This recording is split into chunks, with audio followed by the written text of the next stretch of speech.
Ladies तो, महिलाएं तो इस बिजनेस को बहुत ही अच्छी तरह से कर सकती हैं, बहुत ही अच्छी तरह से कर सकती हैं, क्योंकि आज ये समय की डिमांड भी है।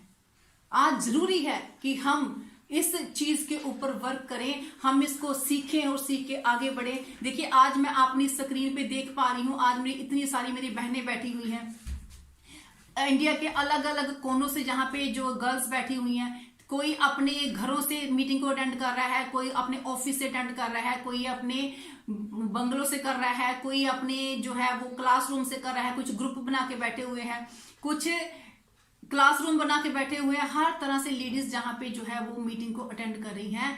और इस मीटिंग को आप लोगों की यहाँ पे इस तादाद में अटेंड करने का मतलब तो एक है कि आप सभी जिंदगी में बहुत कामयाब होना चाहती हैं, आप कामयाबी के लिए इच्छुक हैं, क्योंकि इसके अलावा और भी बहुत जरूरी काम थे जो आप कर सकते थे इस सेशन को अटेंड ना करके, और बहुत से लोग कर रहे हैं।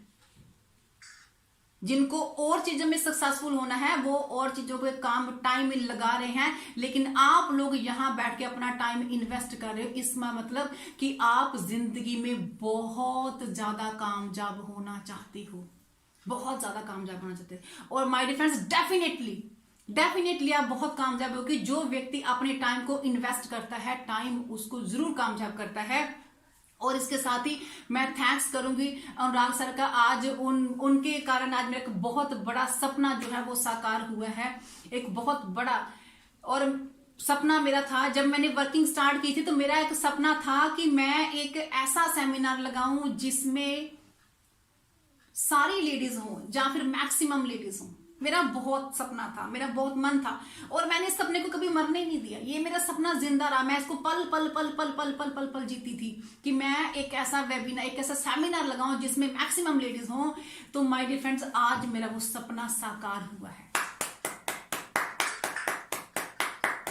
और इसके साथ ही मैं आपको बताना चाहूंगी, देखिए दोस्तों, मेरा सपना साकार हुआ, चाहे उस सपने को साकार होने में 12 साल लग गए, लेकिन वो मेरा सपना सच हुआ। तो इससे क्या हमें सीख मिलती है कि ड्यू सॉफ्ट में सपने सच होते हैं। ड्यू सॉफ्ट में सपने सच होते हैं, भले ही टाइम लगे, लेकिन ड्यू सॉफ्ट में सपने सच जरूर होते हैं। क्योंकि किसी भी बड़ी चीज को, बड़ी अचीवमेंट को होने में टाइम लगता है, वक्त लगता है। पानी को बर्फ बनने में वक्त लगता है, पानी को बर्फ बनने में वक्त लगता है, ढले हुए सूरज को निकलने में वक्त लगता है। थोड़ी हिम्मत रख, थोड़ा हौसला कर, थोड़ी और मेहनत लगा, क्योंकि किस्मत के बंद दरवाजे को, जंग लगे दरवाजे को खुलने में वक्त लगता है। इसलिए माय डियर लेडीज, कभी घबराना नहीं, क्योंकि जिंदगी में ड्यू सॉफ्ट एक ऐसी खूबसूरत चीज हमें ऋषि सर ने दी है जिसमें हमारा एक एक देखा हुआ सपना जो है पूरा होगा। देखिए आज हम सभी लेडीज जहां बैठी हैं, और मैं आपको बताना चाहूंगी कि इंडिया की, मेरा पर्सनल मानना है कि इंडिया की एक एक लड़की को, एक एक औरत को ड्यू सॉफ्ट करनी चाहिए, एक एक औरत को ड्यू सॉफ्ट करनी चाहिए। अब मैं आपको कुछ फैक्ट्स बताती हूं जिनके थ्रू मेरा ये विश्वास पक्का हुआ, मेरा ये मन पक्का हो कि हर एक लेडी को इंडिया की ड्यू सॉफ्ट करनी चाहिए। कि आप भी उन फैक्ट्स को देख के हैरान हो जाएंगे कि वाकई ही हमारी आज की टाइम में भी इंडिया जो है वो कहां स्टैंड कर रहा है, वुमेन्स कहां स्टैंड कर रही है, किस परिस्थिति में है। आज इंडिया में 100 लड़कियों के पीछे 125 लड़के हैं, जबकि नेचर कहती है कि हर 100 लड़कों के पीछे 105 लड़कियां होनी चाहिए। लेकिन जहां पे जो 25 मिसिंग है वो कहां गई? वो लड़कियां वो थी जिनको पैदा ही नहीं होने दिया गया, पैदा होने से पहले ही मां के गर्भ में उनको मार दिया गया। अगर यूनिसेफ की रिपोर्ट के मुताबिक वर्ल्ड में 47% लेडीज ऐसी हैं जिनकी शादी बचपन में ही कर दी जाती है, और इंडिया में ये संख्या 40%, अकेले 40% इंडिया में ही है जिनकी बचपन में शादी कर दी जाती है। और एनसीआरबी क्राइम ब्यूरो के अकॉर्डिंग 70% फीमेल इंडिया में डोमेस्टिक वायलेंस का शिकार हैं। घरेलू हिंसा का शिकार हैं। इंडिया में हर एक 3 मिनट में एक औरत के साथ क्राइम हो रहा है। इंडिया में हर 29 मिनट में एक औरत के साथ रेप हो रहा है। इंडिया में हर 70 मिनट में एक औरत की डॉरी के कारण, दहेज के कारण डेथ हो रही है। और इंडिया में हर 9 मिनट में एक वुमेन के साथ जो क्रूरल्टी की जा रही है, उसको टॉर्चर किया जा रहा है, चाहे वो छेड़खानी हो, चाहे वो हरासमेंट हो, चाहे वो घरेलू हिंसा हो, चाहे उसके ऊपर एसिड फेंकना हो, चाहे उस कुछ भी आप ले लो, लेकिन उसके साथ हो रहा है। और अगर मैं बात करूं वुमेन एजुकेशन की, तो 2011 की सेंसस रिपोर्ट के मुताबिक इंडिया में जो वुमेन की एवरेज एजुकेशन की जो उम्र है वो 1.25 साल है। सिर्फ 1.25 साल। 1.25 साल क्या होता है कि एक बच्चा नर्सरी में दाखिल हो रहा है जी, केजी में उसकी एजुकेशन खत्म। Education is the basic human right, और औरत को उस राइट से भी वंचित किया जा रहा है। और अगर कहीं गर्ल्स और बॉयज की एजुकेशन का फर्क ढूंढना हो तो हमेशा बॉयज की एजुकेशन दी जाती है, लेकिन गर्ल्स की एजुकेशन के लिए ना कर दी जाती है। और अगर 48% औरतें पढ़ेंगी ही नहीं तो बढ़ेंगी कैसे आगे। और अगर हम अपने इंडिया में अपनी इकोनॉमी में वुमेन पार्टिसिपेशन की बात करें तो इंडिया के ऑर्गेनाइज सेक्टर में सिर्फ 4% वुमेन की भागीदारी है, सिर्फ 4%। और अगर सॉफ्टवेयर इंडस्ट्री में बात करूं तो सिर्फ 30%, और पॉलिटिक्स में सिर्फ 14% वुमेन है। पूरे इंडिया की औरतों के अधिकारों की बात करने के लिए हमारे लीडर्स कहते हैं कि हम औरतों की स्थिति को बदल देंगे, लेकिन ग्राउंड पिक्चर देखिए कि ग्राउंड पिक्चर क्या है।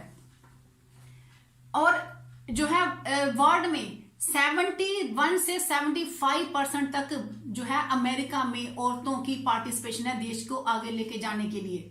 और अगर इंडिया में भी ऐसी पार्टिसिपेशन हो जाए तो इंडिया की जीडीपी 3% बढ़ सकती है। वर्क फोर्स की अगर बात करें तो 131 देशों की लिस्ट में हम 120वें नंबर पे आते हैं। और आज भी हमारे देश में 70 से 80% तक औरतों के साथ डिस्क्रिमिनेशन हो रहा है। डिस्क्रिमिनेशन मतलब कि औरतों के साथ भेदभाव हो रहा है। औरत किसी भी फील्ड में हो, किसी भी जगह पे हो, चाहे अगर वो दिहाड़ी कर रही है तो उसे आदमियों के मुताबिक कम दिहाड़ी जो है वो दी जाती है, कम सैलरी दी जाती है। चाहे वो नौकरी कर रही है तो उसे पुरुषों के मुताबिक सैलरी कम दी जाती है। और कई जगह पे तो उनको नौकरी ही नहीं दी जाती, ये कहकर कि कल को इनकी शादी हो जाएगी या प्रेग्नेंट हो जाएंगी तो हमारा काम डिस्टर्ब होगा। और कई जगह पर उनसे जो है वो बॉन्ड बनवाए जाते हैं, जहां पर मैं आपको खुद का अपना एक्सपीरियंस बताना चाहूंगी। जब मैंने अपनी एजुकेशन कंप्लीट करके मैंने गवर्नमेंट प्राइवेट सेक्टर में जॉब के लिए अप्लाई किया, तब मेरी इंटरव्यू मुझसे पूछा गया था कि आपकी उम्र कितनी है और आपका शादी करने का प्लान कब तक है।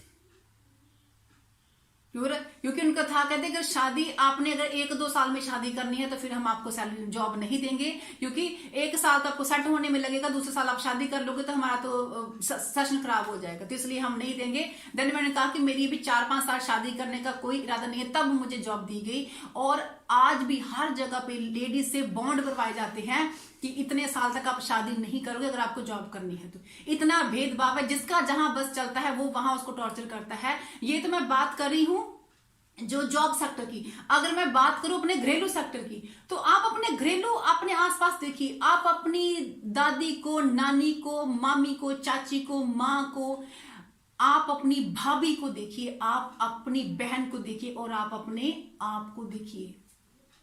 कितना सम्मान है हमारा समाज में, कितनी रिस्पेक्ट मिलती है हमें समाज में। कोई हमारी राय लेना तो क्या, पूछना भी नहीं चाहता, पूछते भी नहीं है, बल्कि उनको कितना पूछना ही नहीं चाहते वो कि हमारी राय क्या है। हमारे सिर्फ हमें पर ऑर्डर किया जाता है कि ये करना है, ये करना है, ये करना है। बच्चों की एजुकेशन कहाँ करनी है, घर में जो है वो किसी की शादी कहाँ करनी है, सिर्फ बताया जाता है, पूछा नहीं जाता है। कई औरतों को तो ये भी नहीं पता होता कि उनके हस्बैंड काम क्या करते हैं। किसी मसले में सलाह नहीं ली जाती है। प्रॉपर्टी खरीदनी हो, कुछ बच्चों की शादी, किसने बस सिर्फ ये बताया जाता है कि भाई आज घर में मेहमान आने वाले हैं, मेरे जो है वो ऑफिस से दोस्त आने वाले हैं, जितने मेहमान घर में आने वाले हैं और उनकी ये सेवा पानी करनी है, ये खाना बनाना है।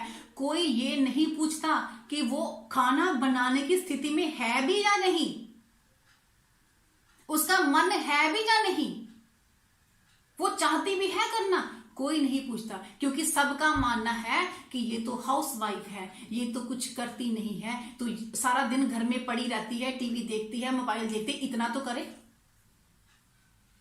इतना तो करे, है ना। कोई उनकी राय लेना नहीं चाहता। बच्चों की शादी कहाँ करनी, उसको सब बताया जाता है, समझाया जाता है, तूने इसको मिलना है, इससे बात करनी, इसके पास नहीं जाना है, इससे ये करना है, ये करना है, हर चीज उसको बताई जाती है। कहाँ बोलना, कहाँ नहीं बोलना, किसकी शादी में जाना, किसकी में नहीं जाना, वो भी उसको बताया जाता है कि तूने ये करना है, ये नहीं करना। यहां तक कि अगर वो अपनी मर्जी से, अगर अपने ससुराल से अपने माता पिता को मिलने भी नहीं जा सकती, उसे पूरे घर से परमिशन लेनी पड़ती है, मैं जाऊं। अगर सारे परमिशन देंगे, बिल पास होगा तो ही वो जा पाती है, अदरवाइज फिर बेचारी किसी न किसी बहाने से वो उसको वहीं रुक जाती है, क्योंकि जब घर वालों की इच्छा होगी तभी वो जा पाएगी। और पूरी जिंदगी जो है वो इसी चीज में, इसी गलानी में वो निकाल देती है कितनी बार। और अभी जैसे हम ऑनलाइन काम कर रहे हैं तो मैंने देखा है कई लेडीज जब जो इंडिया के डिफरेंट पार्ट से वो मुझे फोन आता है, काउंसलिंग के लिए बात करती हैं, तो उनकी जिंदगी को मैंने इतने पास से देखा है कि वाकई यार बहुत बुरे हालात हुए पड़े हैं। लेडीज कहती है मैडम हम वेबिनार अटेंड करना चाहते हैं, लेकिन हमें वेबिनार अटेंड करने की इजाजत नहीं है, हमारे फोन तक तोड़ दिए गए हैं ताकि ये कुछ सीख ना सके, नया जिंदगी में आगे ना बढ़ सके। तो ये हालात है यहाँ पे। और हर चीज आप देखो कितनी चीजें जो है वो ऐसी हो रही हैं, कितनी चीजें ऐसी हो रही हैं जहां पे हमें सर्च करने की जरूरत है। अब देखो कितनी जिंदगी, आप इन हालातों पे कितनी बार अपनी इन हालातों पे आप लोगों ने आंसू बहाए, घुट घुट के जिए हो, घुट घुट के रोए हो, अंदर छुप छुप के रोते हो, किसी को बाहर मालूम भी ना पड़े कि आप अपना मन हल्का करने के लिए रो रहे हो, बाहर से हंसते रहना है। और आपको बताऊं, अगर मैं सभ्य समाज की बात करूं, जिसे हम पढ़ा लिखा वर्ग बोलते हैं, जिसमें हम लोग भी आते हैं, मैं भी आती हूँ, मैडम अंजू जी भी इसमें आते हैं, पढ़े लिखे वर्ग की बात करूं तो पढ़े लिखे वर्ग में भी औरतों की स्थिति बहुत ही बदतर है। वहां पे तो औरतों को यह कहा जाता है कि आपने हमेशा लिपस्टिक बिंदी लगा के चेहरे पे स्माइल रखनी है, आप किसी को बता भी नहीं सकते कि आपको परेशानी है, हमेशा चेहरे पे स्माइल चाहिए आपकी, कोई काम करने की जरूरत नहीं है, आपको घर में हो, महीने का खर्चा आपको मिल जाएगा, लेकिन जब भी कोई आए तो बाहर हमेशा स्माइल रख के उनका वेलकम करना है, चाहे वो जितनी मर्जी अंदर से, एक शो पीस बना के रखा गया है। और इस स्थिति पर आप लोग कितनी ही बार रोए हो आज तक, कितनी ही बार खुद को कोसा है कि क्या मेरी जिंदगी सिर्फ इन चीजों के लिए रह गई है, ये खाना बनाना, बर्तन साफ करने, कपड़े धोने, ये सब कुछ इसी के लिए मेरी जिंदगी रह गई। कितनी बार आपने सोचा होगा कि काश ये सब चीजें छोड़ के कहीं दूर चली जाऊं। कई बार तो कई लोगों ने खुद को लानत भी डाली है कि यार ऐसी जिंदगी में क्या रखा है, क्या रखा है ऐसी जिंदगी में। और ये तो मैं फिल्मी कहानी नहीं सुना रही हूं, ये ग्राउंड की कहानी है, ये यहां बैठी बहुत सी औरतों की कहानी हो सकती है ना। और इसी कंडीशन के लिए तो शायर लोग बोलते हैं ना, औरत तेरी यही कहानी, आंचल में दूध है और आंखों में पानी, है ना, यही बोलते हैं। लेकिन बस अब और नहीं, और नहीं, अब और एक शब्द भी नहीं, क्योंकि मैं कहती हूं आंसू नहीं पसीना बहा, आंसू नहीं पसीना बहा, मेहनत से भाग्य बदलता है। और ये उतना ही सच है मेरी दोस्त जितना हर रोज सूरज निकलता है। आज आप सभी के पास अपना भाग्य बदलने का शस्त्र मिल चुका है, सभी के पास वो अपना भाग्य बदलिए। और वो शस्त्र क्या है, आप जितना मर्जी घरेलू काम कीजिए, जितने मर्जी कपड़े धोइए, बर्तन मांजिए, बच्चों को संभालिए, पति को खुश कीजिए, बुजुर्गों को संभालिए, इतनी मर्जी कर्शियां चलाइए, लेकिन उसके साथ शस्त्र उठाइए। शस्त्र क्या है, ये पेन। आपने तलवार नहीं उठानी, आपने ये पेन उठाना है, ये पेन आपका शस्त्र है। इस पेन को उठाइए और कड़छी के साथ साथ इसको भी घुमाइए, ऐसा घुमाइए, ऐसा घुमाइए कि अपनी लाइफ की, अपनी कहानी को लिख दीजिए सुनहरे अक्षरों में, भविष्य में सुनहरे अक्षरों में लिख दीजिए। ऐसी हिस्ट्री क्रिएट कीजिए कि कल को आपके बच्चों को आप पे नाज हो कि वाह मां हो तो इसकी जैसी। आज अंजू मैडम के बच्चों को उन पे नाज है, उन पे प्राउड है, मां हो तो अंजू जैसी, अंजू मां जैसी। बहुत सी लेडीज ऐसी हैं जिनके बच्चों को उन पे प्राउड है, तो ये पेन उठाइए माय डियर फ्रेंड, अपना इतिहास लिख दीजिए, क्योंकि इतिहास दुनिया जो है वो कड़छियां घुमाने वाले को याद नहीं करती, शस्त्र चलाने वालों को याद करती है। जिसने भी शस्त्र चलाया है, जिसने भी अपना इतिहास जो है वो बदला है, जिसने भी अपना भाग्य बदला है, उसी व्यक्ति को यहां याद किया जाता है। उठाइए शस्त्र, उठाइए पेन, कीजिए प्लान, रोज फील्ड में जाइए, रोज काम कीजिए, लोगों की ना सुनिए, भरपूर ना सुनिए, और इतनी प्रॉपर्टी कमाइए, इतनी लर्निंग बढ़ाइए, इतनी अर्निंग बढ़ाइए कि अपने लिए एक सम्माननीय स्थान हासिल कीजिए। अपने सपनों को कुर्बान मत कीजिए। जिन बच्चों की परवरिश करने के लिए आप अपने सपनों को मार रहे हैं ना, अपने सपनों को कुर्बान कर रहे हैं, जब उन बच्चों से पूछा जाता है ना कि बच्चा आप किसके जैसा बनना चाहते हो, तो वो बच्चे पता आगे से आंसर क्या देते हैं, पापा जैसा। सिर्फ लड़कों से नहीं, लड़कियों से भी पूछो कि बेटे आप किसके जैसा बनना चाहते हो, पापा जैसा। क्यों? क्योंकि उनको भी ये पता है कि पापा पैसा कमा के घर में लाते हैं, और जो पैसा कमाता है उसकी इज्जत ज्यादा होती है,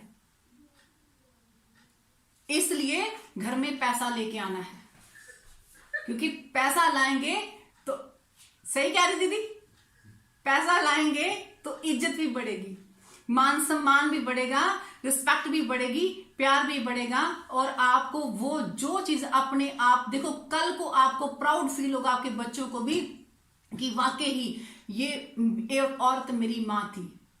आज हम किसी को सुनते हैं ना तो लोग शान से कहते हैं ये वाला जो जमीन है ना मेरे दादाजी ने मेरे लिए छोड़ी, ये वाला घर मेरे पापा ने बनाया। और ऐसा कर जाइए ड्यू सॉफ्ट में, ऐसा कर जाइए कि आपकी आने वाली पुश्ते ये बोले कि ये घर जो है वो मेरी मां ने मेरे नाम किया, ये जो प्रॉपर्टी है वो मेरी बहन ने मेरे लिए बनाई, ये जो प्रॉपर्टी है ये मेरी दादी मेरे लिए छोड़ के गई, ये जो है वो मेरी मां ने मेरी बहन ने मुझे बताया। आपके पापा बोले कि ये जो गाड़ी है मेरी जो है मेरी बेटी ने मुझे गिफ्ट की है। ऐसा आप यहां पे कर जाइए, ऐसा कर जाइए कि जो है जिंदगी में आप जो है वो आगे बढ़ जाइए, और ये सब कुछ आप कर सकते हैं। तो अभी हम एक छोटा सा क्लिप देखते हैं, देन उसके बाद हम अपनी बात को आगे जो है वो करें। Are you sure? अच्छा लगेगा लोग देखेंगे तो। बच्चों का ख्याल कौन रखेगा, खाना कौन बनाएगा? तुम मुझे बाद में मत कहना कि मैंने तुम्हें रोका नहीं। अरे पड़ोसी क्या कहेंगे? What are you trying to prove?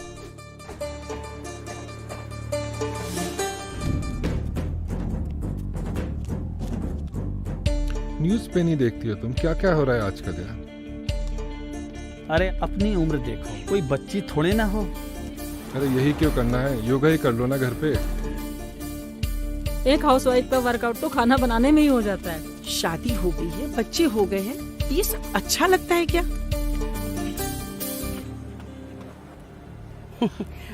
बोला था ना तुमसे नहीं होगा। घर जाओ वापस।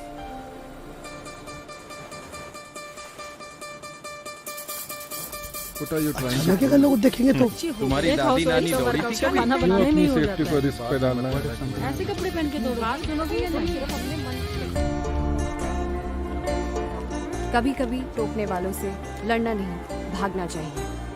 देखिए, जब भी हम जिंदगी में कुछ आगे बढ़ना चाहते हैं, अच्छे काम करना चाहते हैं, तो प्रॉब्लम तो आएंगी ही आएंगी, है ना।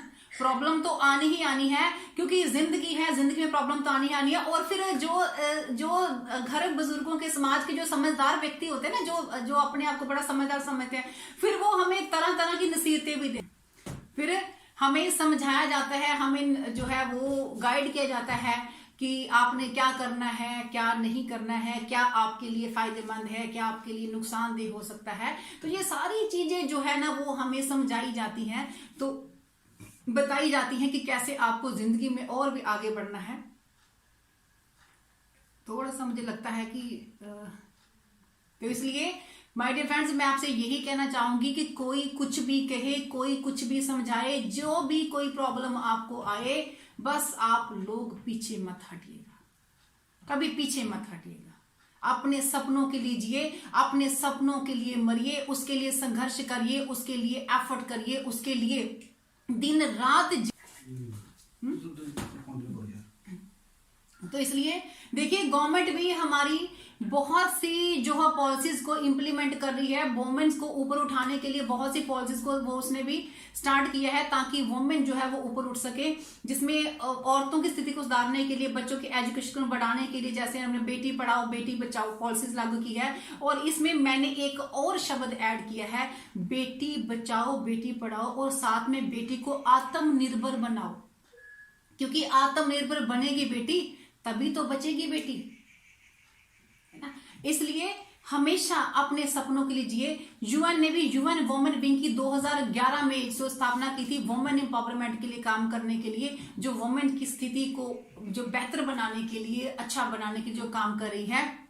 आज देखिए आप जब बशर्ते हर चीज आपके लिए काम करती है, बशर्ते कि आप खुद काम करें, आप खुद उसके लिए काम स्टार्ट करें। जब आप खुद अपने अधिकारों के लिए जग जाएंगे, अपने अधिकारों के एफर्ट करना स्टार्ट कर देंगे, तो दुनिया की हर एक शय आपके लिए काम करेगी। सुभद्रा कुमारी चौहान ने एक बहुत ही खूबसूरत कविता लिखी है, गुमी हुई आजादी की कीमत सबने पहचानी थी, बुंदेलों हर बोलों के मुंह हमने सुनी कहानी थी, खूब लड़ी मर्दानी वो तो झांसी वाली रानी थी, खूब लड़ी मर्दानी वो तो झांसी वाली रानी थी। और मैं आज आप लोगों को कहना चाहती हूं कि अपनी स्थिति को सुधारने के लिए, अपने आप को सक्षम करने के लिए, अपने आप को आत्मनिर्भर करने के लिए, खूब लड़ी मर्दानी वो तो गुजरात वाली रानी थी, खूब लड़ी मर्दानी वो तो यूपी वाली रानी थी, खूब लड़ी मर्दानी वो तो हिमाचल वाली, राजस्थान वाली, उत्तराखंड वाली, तमिलनाडु वाली,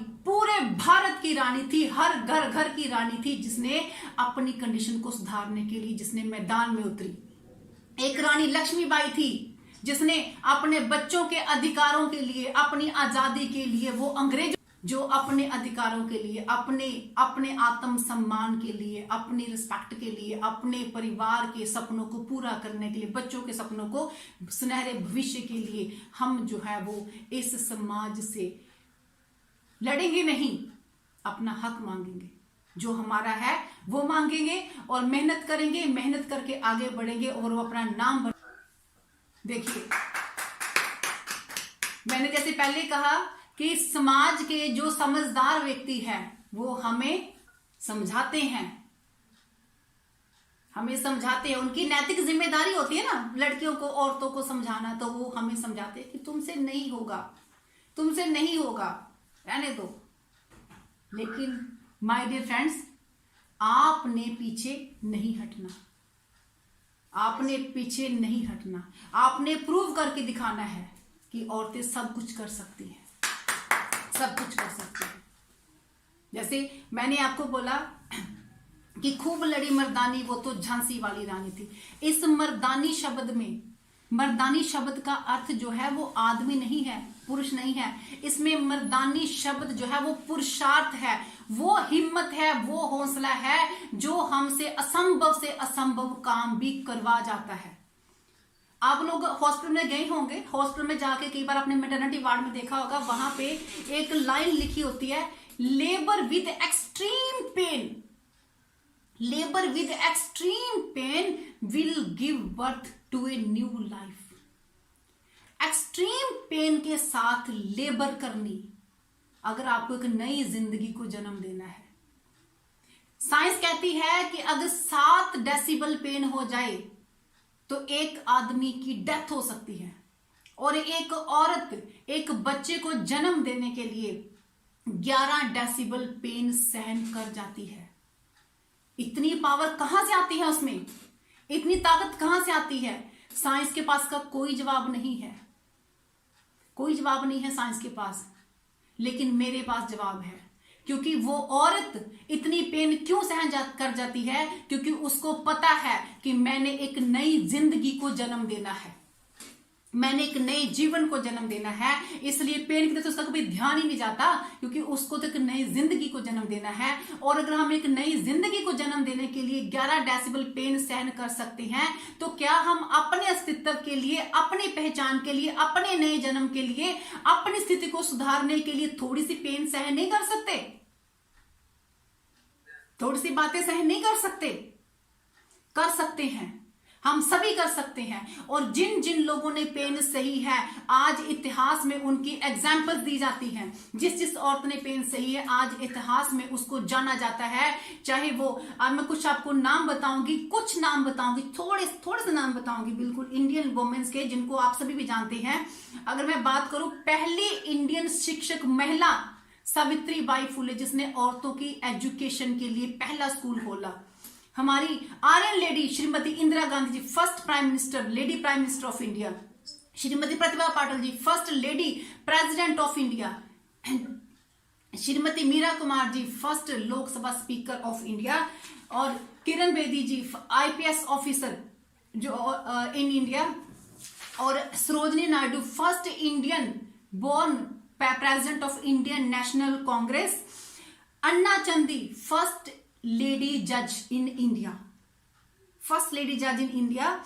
और Indira Nooyi, first CEO of soft drink Pepsi Cola, सभी पीते हैं ना पेप्सी कोला, उसकी प्रदान। मदर टेरेसा पूरा जीवन ही लोगों की भलाई के लिए दे दिया। और मलाला 13 साल की लड़की वुमेन एजुकेशन पे काम कर रही है, 3 गोलियां सिर में खाई, किस लिए? एजुकेशन के लिए। शहनाज हुसैन का नाम आपको बताती हूं, एक सिंपल सी औरत है, हम जैसी, जिसने अपने घर का खर्च चलाने के लिए, अपने बच्चों को पालने के लिए ब्यूटी पार्लर का काम किया। लेकिन उस लेडी ने आज शहनाज हुसैन ब्यूटी प्रोडक्ट की इतनी बड़ी कंपनी खड़ी कर दी। अरुणिमा सिन्हा, वो लड़की जिसको ट्रेन से गुंडों ने धक्का दे दिया, उसकी चेन छीनने की कोशिश की, वो जिसको ट्रैक पे गिरा दिए, 26 टेंडी उसके ऊपर से निकल गई, टांग उसकी कट गई, बॉडी 80% फ्रैक्चर हो गई, और वो लड़की जिंदा है। सुबह लोग उसको अस्पताल में पहुंचाते हैं, और जब डॉक्टर देखते हैं तो कहते हैं कि आपका जो है वो बॉडी में पॉइजन फैल चुका, आपकी टांग को काटना पड़ेगा, और हमारे पास एनेस्थीसिया नहीं है। तो वो लड़की उनको बोलती है कि कोई बात नहीं, जितनी मैं दर्द सहन कर चुकी हूं ट्रैक के ऊपर, अब मुझे उससे ज्यादा दर्द नहीं होने वाली है, आप बिना एनेस्थीसिया के मेरी टांग काट दो। क्योंकि अगर मुझे भगवान ने जिंदा रखा है तो मुझे एक बहुत बड़े मकसद के लिए जिंदा रखा है, बहुत बड़े मकसद के लिए जिंदा रखा है, और मैं इतनी जल्दी मरने वाली नहीं हूं। और वो लड़की वहां से उठ के डिसीजन क्या लेती है, दुनिया का सबसे मुश्किल काम कि माउंट एवरेस्ट को फतेह करूंगी। क्योंकि उसका मानना है कि विकलांगता जो है वो शरीर से हो सकती है, माइंड से नहीं होनी चाहिए। क्योंकि जब इंसान माइंड से विकलांग होता है तब वो जिंदगी में आगे नहीं बढ़ सकता, शरीर की विकलांगता से वो आगे बढ़ सकता है। और अब एक और नाम आप लोगों को बताना चाहूंगी, सारा ब्लैकली। ये वो लेडी है जो फोर्ब्स मैगजीन के अकॉर्डिंग में बताया गया है कि ये वर्ल्ड की पहली सेल्फ मेड बिलियनियर है, जिसने बिल गेट्स और वॉरेन बफेट के बिलियनियर ग्रुप को ज्वाइन किया है। और सबसे खास बात यह है कि ये अपने दम पे बनी है वो। और आपको और हैरानी होगी जान के कि इस लड़की ने स्पैनेक्स नाम से एक अंडरगारमेंट की रेंज को कंपनी का नाम से उद्घाटन, इसने अपने उसको कंपनी को चला रही है, लीडरशिप पे काम कर रही है। और उससे भी ज्यादा हैरानी की बात आपको मैं ये बताऊं कि इस लड़की के साधारण लड़की है अमेरिका की, और इसकी जिंदगी की शुरुआत कहां से हुई है? सेल्स से। ये फैक्स मशीन होती ना, उनको डोर टू डोर बेचने जाया करती थी, घर घर बेचने जाया करती थी। और ये उस प्रोफेशन से, इसकी जो नेटवर्थ है 1.01 बिलियन डॉलर है। और इसने जो है काम अपनी जिंदगी स्टार्ट कहां से की? सेल से, उस सेल से जिसमें हम सभी हैं। अगर वो लड़की सेल्स में काम करके, फैक्स मशीनें बेच के अगर बिलियनर बन सकती है, तो हम सभी भी ड्यू सॉफ्ट में आके, ड्यू सॉफ्ट के प्राण को देके, एजुकेशन में आके, एजुकेशन के प्रति लोगों को अवेयर करके हम लोग भी बिलियनर बन सकते हैं।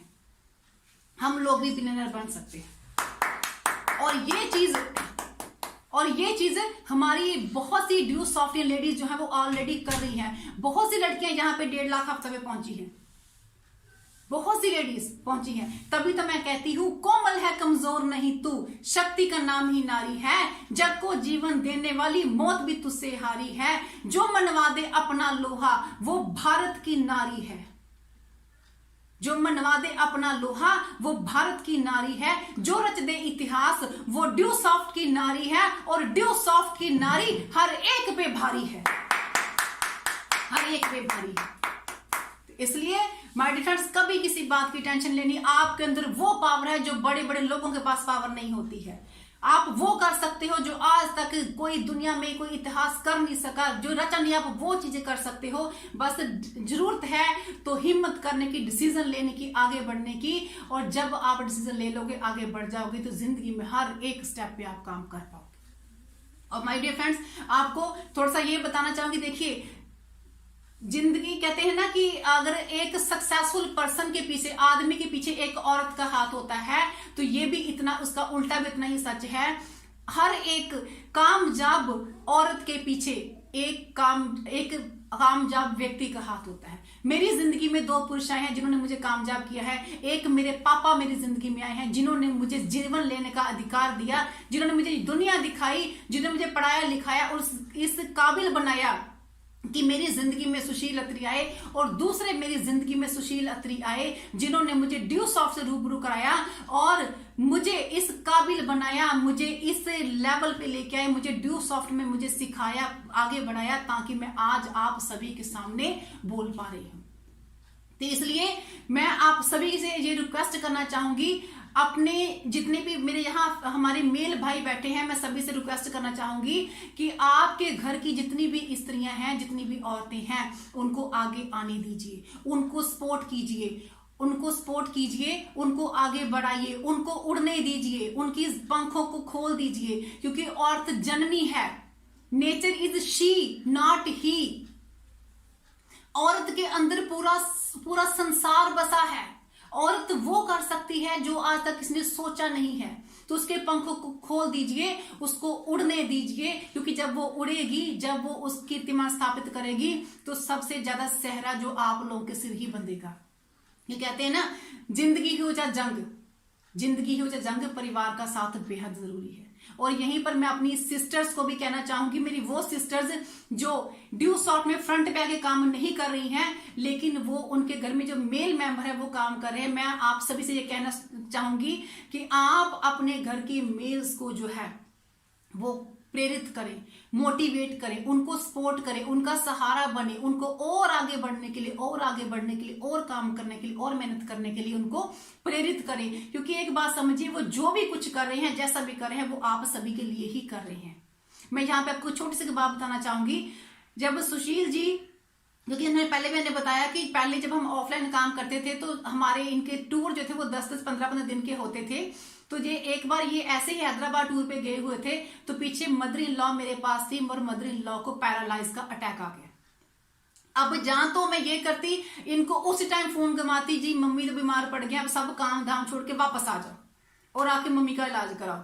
तो जहां फिर मेरे पास ये ऑप्शन थी कि मैं मम्मी को हॉस्पिटल लेके जाऊं, उनका जो है वो ट्रीटमेंट कराऊं और इनको अपना काम करने दूं, ताकि ये जब काम करके आए तो फिर मम्मी को देख ले। और अब ये दोनों चीजें मेरे पास थी, क्योंकि मैं एक ड्यू सॉफ्टवेयर की वाइफ थी, मैं अपनी जिम्मेवारी को समझती थी और तब मैं एक्टिव भी नहीं थी ड्यू सॉफ्ट में। तो मैंने इनको नहीं बताया, मैंने इनको कहा कि मैं मम्मी को हॉस्पिटल लेके गई, उनका एडमिट कराया, ट्रीटमेंट शुरू करवाया और 2 दिन के बाद इनको बताया कि ऐसे ऐसे हो गया, but now mummy is normal. क्योंकि मेरी हमेशा आदत रही है कि मैं छोटी छोटी बातें जो है, काफी कभी कभी बड़ी बड़ी बातें भी इनको मैं नहीं बताती हूँ, क्योंकि जो बाहर बैठा व्यक्ति है उसको हमारे घर की छोटी सी बात भी बहुत बड़ी लगती है।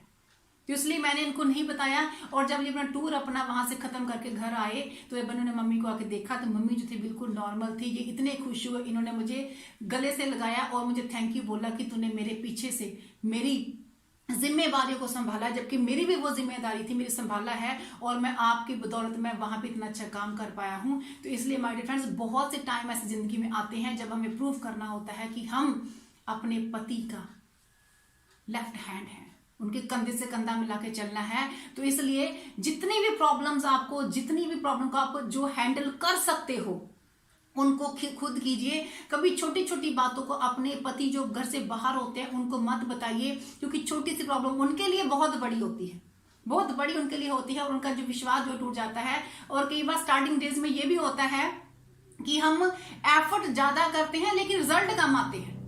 रिजल्ट हमें कम आते हैं, एफर्ट हमारी ज्यादा होती है। और ऐसे दिनों में भी कई बात मैं आपको बताऊं, मुझे एक छोटी सी बात याद आ गई है, मैं आपको जरूर करूंगी कि होता क्या है कि ऐसे दिनों में ना लेडीज बड़ा कमाल की एक चीज करती हैं। अब जब बंदा नया नया काम स्टार्ट करता है, ड्यू शॉर्ट स्टार्ट करता है, वो उसको थोड़ी एक्साइटमेंट भी ज्यादा होती है ना, बंदा जब करता है तो वो सुबह निकलता है, अपना लैपटॉप लेके बैग लेके निकलते हैं, पूरा दिन मार्केट में घूमते हैं, और जब शाम को जब वो घर आते हैं, और जब घर आते हैं तो पत्नी आती है, पास बैठती है, खाना लेके आती है और उनको पूछती है, आज कोई मिला क्या, आज कोई बंदा बना क्या, आज किसी को प्लान हुआ क्या, ऐसे उनको पूछती है। बंदा जरा चुपचाप ऐसे खाना खा रहा होता है, थोड़ी सी बात में ऐसे सिर हिलाता है, नहीं चलो ठीक है ओके। नेक्स्ट डे फिर ऐसा ही होता है, सुबह बंदा जाता है, शाम को घर आता है, शाम को फिर बीवी खाना देती है और सिर्फ फिर वही क्वेश्चन पूछती है, आज प्लान हुआ क्या, आज कोई बंदा मिला क्या, आज कोई एंट्री आई क्या, आज कोई मिला क्या। और बंदा फिर थोड़ा कहता है नहीं ऐसा कुछ नहीं हुआ, क्योंकि मैंने जैसे बोला कि स्टार्टिंग में एफर्ट ज्यादा होते हैं, रिजल्ट कम होते हैं। अगले दिन फिर ऐसे होता है, तीसरे दिन फिर, चौथे दिन फिर ऐसा ही होता है। और जब 5वें दिन भी कोई बंदे को एंट्री नहीं मिली होती, वो परेशान होकर घर आता है, तो जब फिर बीवी रात को यही पूछती है, आज कोई मिला क्या, आज कोई बंदा बना क्या, आज कोई एंट्री आई क्या, तो आदमी चिल्ला के बोलता है नहीं आई। तो तब जो औरत, जो लेडी एक ब्रह्म अस्त्र छोड़ती है ना, उसका तो क्या कहना। फिर वो उसको बोलती है अच्छा नहीं है तो फिर इस काम को छोड़ क्यों नहीं देते, कुछ और कर लो, कुछ और कर लो, छोड़ क्यों नहीं देते इसको, क्या रखा है इसमें। रोज लोग ये जो आप जो तीर छोड़ते हो ना, माँ कसम वो आदमी के सीने में यहां लगता है, इसी ना यहां होता है, यहां पे लगता है पूरा, और वो बंदा टूट जाता है। तो माय डियर लेडीज, ऐसा कभी नहीं करना, ऐसा कभी नहीं करना। क्योंकि देखिए, जो व्यक्ति सुबह से लेके शाम तक मार्केट में धक्के खा रहा है, काम कर रहा है, वो किसके लिए कर रहा है? आप सभी के लिए, आपके लिए, आपके सपनों को पूरा करने के लिए, आपके बच्चों के सपनों को पूरा करने के लिए, आपको देशों विदेशों में घुमाने के लिए, बढ़िया घर के लिए, बढ़िया गाड़ी के लिए, आपको एक रॉयल लाइफ देने के लिए वो सब कुछ कर रहा है। तो उसको पूरा साथ, उसको पूरी सपोर्ट कीजिए, उसको बोलिए टेंशन नहीं लेनी, मैं हूं ना, टेंशन नहीं लेनी, जाओ फील्ड में जाओ, काम करो, मैं हूं, कोई टेंशन नहीं लेनी। आप निश्चित होकर काम कीजिए और निश्चिंत होकर आगे बढ़िए, क्योंकि जो भी आप कर रहे हो हमारे लिए ही कर रहे हो। तो इसलिए हमेशा देखिए, हम औरतें ना घर की लक्ष्मी होती हैं, और कहते हैं कि घर में लक्ष्मी जो है वो हंसती है ना, लक्ष्मी खुश रहती है, तो घर में लक्ष्मी अपने आप आती है। तो हम औरतें घर की लक्ष्मी है, तो हमेशा हंसते रहिए, खुश रहिए, घर में खुशनुमा माहौल बना के रखिए, खुश मिजाज रहिए, क्योंकि हंसते हुए चेहरे और खिले हुए फूल सबको अच्छे लगते हैं। और वैसे भी कहते भी है ना कि मायूसी और उदासी जिस चेहरे का श्रृंगार करती है, मायूसी और उदासी जिस चेहरे का श्रृंगार करती है, कम वक्त मक्खी भी उस पे बैठने से इनकार करती है।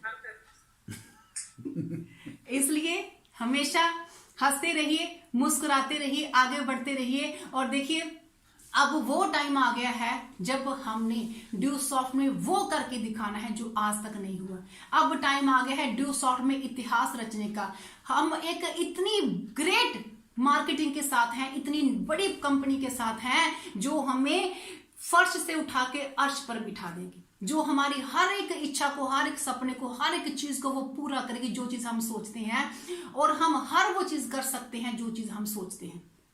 और आज टाइम आ गया है कि ड्यू सॉफ्ट में नया इतिहास रचने का। आज टाइम आ गया है ड्यू सॉफ्ट में वुमेन ज्वेल ग्रुप कायम करने का, एक नई श्रृंखला कायम करने का।